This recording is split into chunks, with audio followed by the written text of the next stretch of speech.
continuação do livro Cristão Contagiante, de Bill Hybels e Mark Mittelberg. O método direto. Essa abordagem de redirecionar as conversas faz exatamente aquilo que o nome diz. Não espera que as oportunidades se apresentem, mas as cria. Funciona de maneira bem simples. Você inicia francamente um assunto espiritual e vê se a pessoa está interessada em conversar sobre ele. Embora não force ninguém a falar sobre fé, você escancará a porta para que isso aconteça. Essa foi a abordagem que usei com o taxista quando perguntei se ele era muçulmano de verdade. Outra frase de abertura bem útil, por que deixa as pessoas curiosas é: se um dia você quiser saber a diferença entre religião e cristianismo, fale comigo. Ficarei feliz em explicar. Esse é um equivalente moderno do que Jesus fez em João 4. Ele despertou o interesse da mulher junto ao poço ao dizer que lhe poderia dar a água viva.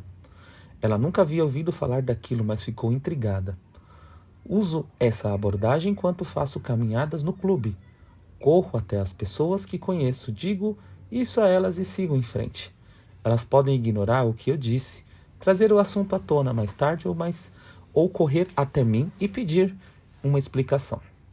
Não as estou pressionando, nem forçando, apenas checo se estão interessadas. Às vezes, as pessoas chegam até mim e perguntam: o que você disse sobre religião e cristianismo? Eu achava que o cristianismo era uma religião. Então respondo explicando o ponto central que distingue nossa fé de outros sistemas religiosos, usando a ilustração.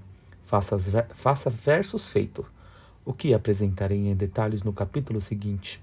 Outra expressão bem direta, que tem sido útil ao longo dos anos, é fazer a pergunta rotineira: como você está? Por reflexo, a pessoa responderá: tudo bem, esteja ela bem ou caindo aos pedaços. Então tento discernir se a pessoa parece aberta e faço uma oração rápida para ver como o Espírito Santo está me dirigindo. Se o sinal estiver verde, olho dentro dos olhos dela e digo: pare com isso. Você pode contar para mim. Como você está de verdade? Raramente me decepciono com a reação. Na maior parte das vezes, as pessoas começam testando minha sinceridade. Tem certeza que quer saber mesmo? Quando afirmo que sim, ela responde: nossa, obrigado por perguntar, e começa a se abrir. No fim da conversa, é natural reforçar que não só eu me importo, mas Deus também se importa. E eu adoraria falar um pouco mais sobre ele quando houver oportunidade. Outras frases para começar uma conversa espiritual direta são: tem uma oportunidade. Você às vezes pensa que em questões espirituais? Em sua opinião, quem foi Jesus Cristo? Qual é a sua experiência espiritual? Você aprendeu alguma perspectiva religiosa específica quando era pequeno? Você já se perguntou o que acontece quando morremos? Como você acha que é um cristão de verdade? Para onde você está indo em sua jornada espiritual? O que me surpreende continuamente é como frases simples podem dar início a um processo que acaba revolucionando a vida de alguém. Não permita que a simplicidade dessas perguntas o faça desconsiderar a sua utilidade. Elas também podem, literalmente, abrir as portas para a eternidade. O método indireto. Alguns anos atrás, Mark e Ade estavam na fila de um restaurante bem conhecido em Nova Orleans. A espera era longa e, por serem extrovertidos, já haviam conhecido a maioria das pessoas ao redor. O homem à frente parecia particularmente interessante. Era responsável pela iluminação de um famoso programa de televisão.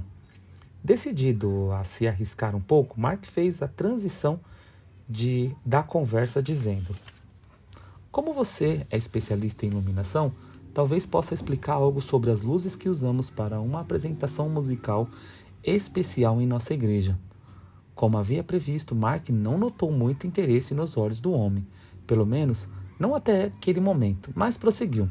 Veja bem, nós alugamos umas lâmpadas automatizadas colocadas no palco, que se movem sozinhas, projetam várias cores e às vezes têm efeito estroboscópico. e de laser. Agora os olhos do homem se arregalaram. Elas se chamam Vari-Lights. São controladas por computadores, por técnicos bem treinados. Nunca operei uma dessas. Você disse que tem uma dessas numa igreja? Com maior tranquilidade, Mark respondeu.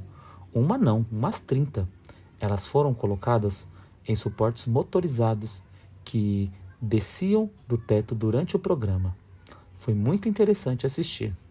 A essa altura, o homem estava fascinado. Isso é incrível. Que tipo de igreja você frequenta? Mark estava questionando se o homem nunca iria perguntar. Então respondeu. É uma igreja que tem uma abordagem bem moderna para apresentar uma mensagem muito antiga. E começou a explicar rapidamente o evangelho. Antes de se despedirem, o homem deu a Mark seu cartão para que lhes enviasse um vídeo do programa. E tudo começou com um simples comentário sobre luzes na igreja.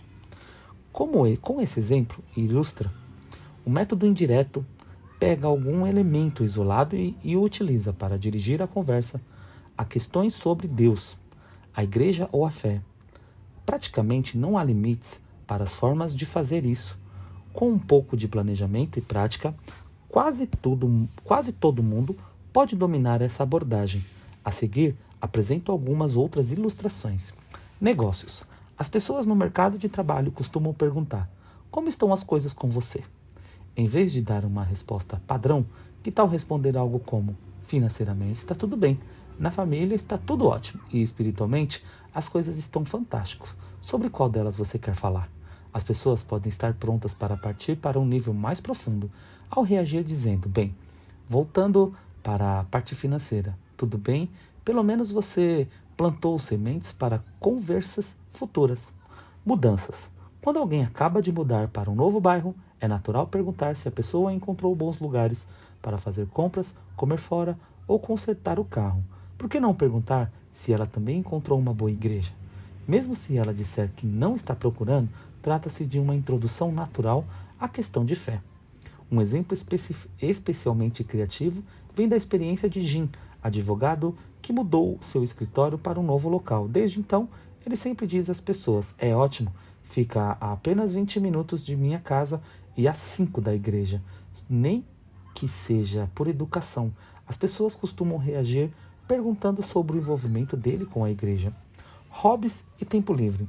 Quando estiver conversando com alguém sobre hobbies ou o que você faz em seu tempo livre, é fácil incluir alguma atividade relacionada ao ministério. Por exemplo, se você trabalha na sonoplastia de sua igreja, pode dizer: bem, no fim de semana gosto de andar de bicicleta e operar equipamentos de som. A resposta automática de muitas pessoas será pedir detalhes.